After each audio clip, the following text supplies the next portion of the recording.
13 দফা দাবি মেনে নেওয়ার জন্য 5ই মে 2013 সালে ঢাকা অবরোধ কর্মসূচি দিয়েছিল। সেই ঢাকা অবরোধ কর্মসূচিতে সকাল থেকেই ঢাকার প্রবেশ মুখে মাদ্রাসা শিক্ষার্থী, আলেম ওলামা সহ সর্বস্তরের জনগণ রাজপথে নেমে এসেছিল। কিন্তু শান্তিপূর্ণ সেই অবস্থান কর্মসূচিতে দিনব্যাপী আইন শৃঙ্খলা বাহিনীর সাথে আওয়ামী লীগ, যুবলীগ, ছাত্রলীগের সন্ত্রাসীরা অস্ত্রসহ তৌহিদি জনতার উপর হামলা চালিয়েছিল। আপনাদের নিঃসন্দেহে মনে আছে, সেই দিন এই বাইতুল মোকাররমের আশপাশে, দৈনিক বাংলা সহ এই আশপাশের প্রতিটি দোকানপাটে তারা লুটতরাজ করে অগ্নিসংযোগ করেছিল। সে অগ্নিসংযোগ করে হলুদ মিডিয়ার মাধ্যমে তারা সে দায় হেফাজত ইসলাম এবং তৌহিদি জনতার উপর চাপানোর চেষ্টা করেছিল। তখন তারা 13 দফা দাবি মেনে না নেওয়া পর্যন্ত এই শাপলা চত্বরে অবস্থান করার সিদ্ধান্ত নিয়েছিল। কিন্তু দুঃখজনক হলেও সত্য, রাতের গভীরে যখন ক্লান্ত পরিশ্রান্ত হয়ে আলেম ওলামারা এখানে বিশ্রাম নিয়েছিলেন, এই পিচডালা রাজপথে তারা ঘুমন্ত অবস্থায় ছিলেন।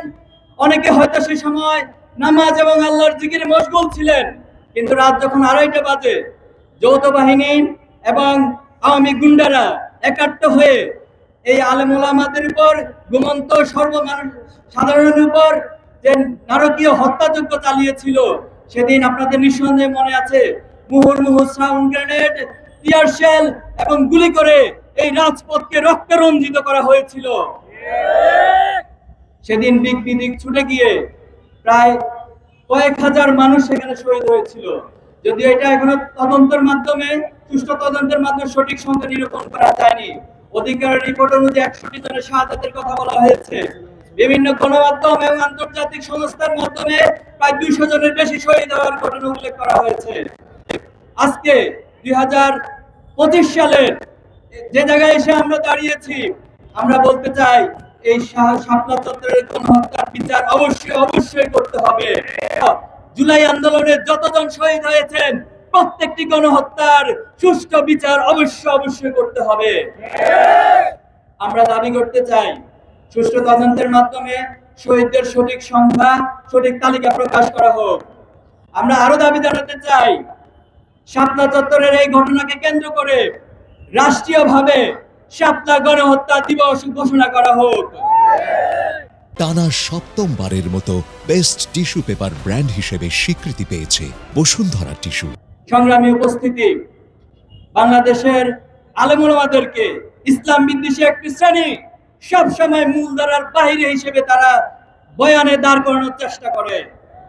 এই জাতিসত্তার ইতিহাস যদি আপনারা পড়ে থাকেন, এই ভূখণ্ডের জাতিসত্তার ইতিহাস প্রমাণ করে এই ভূখণ্ডে ইসলাম প্রিয় আলেম ওলামাদের অবদান অনেক বেশি, এবং তাদেরকে মূল ভূখণ্ড থেকে, মূল ধারা থেকে বাহির করে এই জাতিসত্তার ইতিহাস লেখা কোনোদিন সম্ভব নয়। সংগ্রামী উপস্থিতি, 2024 সালের জুলাই আগস্টের যে আন্দোলন, এই আন্দোলনের পর আমরা একটি ফ্যাসিস্ট মুক্ত বাংলাদেশ গড়ার স্বপ্ন দেখেছি। আপনারা এখনো যদি শহীদ পরিবারের কাছে খোঁজ নেন, দুঃখজনক হলেও সত্য, আজকে 9টি মাস অতিবাহিত হচ্ছে, কিন্তু শহীদ পরিবারের কান্না এখনো থামে নেই। আমাদের আহত ভাইরা এখনো পর্যন্ত অনেকেই হসপিটালে আহত অবস্থায় কাতরাচ্ছেন, তারা এখনো বিচার দাবি করছে। দুঃখজনক হলেও সত্য, অনেক আসামি যারা গণহত্যার সাথে সম্পৃক্ত ছিল, তারা আমাদের শহীদ পরিবারদেরকে বিভিন্ন হুমকি ধামকি দেওয়ার চেষ্টা করে মামলা প্রত্যাহারের জন্য তারা হুমকি দিচ্ছে। সংগ্রামী উপস্থিতি, আজকে যারা সরকারে বসে আছেন, যারা প্রশাসনে আছেন, আপনারা অবশ্যই এই গণহত্যার সুষ্ঠু বিচার আপনাদেরকে করতে হবে। আপনারা মনে রাখবেন, আপনারা সাধারণ কোন প্রক্রিয়া ক্ষমতায় বসেননি, আপনারা কোন আইনি প্রক্রিয়া মেনটেন করে ক্ষমতায় বসেননি। তাই গণহত্যার বিচারের জন্য আমাদেরকে কোন আইনি প্রক্রিয়া, কোন হাইকোর্ট দেখানোর রাজনীতি করবেন না। আপনারা অতি দ্রুত এই গণহত্যার কার্যকর এবং দৃশ্যমান বিচার ব্যবস্থা আপনাদেরকে করতে হবে। আপনাদের মধ্যে অনেকের নাম আমাদের কাছে এসেছে, অনেক তথ্য আমাদের কাছে এসেছে। আপনারা ফ্যাসিবাদকে পুনরায় এই বাংলাদেশে পুনর্বাসনের জন্য চেষ্টা চালিয়ে যাচ্ছেন। আমরা কারো নাম উল্লেখ না করে হুঁশিয়ারি করতে চাই, যারা ফ্যাসিবাদ পুনর্বাসনের চিন্তা করবেন, হাসিনার যে পরিণতি এই প্রজন্ম করেছে, আপনাদের পরিণতি তার চেয়ে ভয়াবহ করবে এই প্রজন্ম।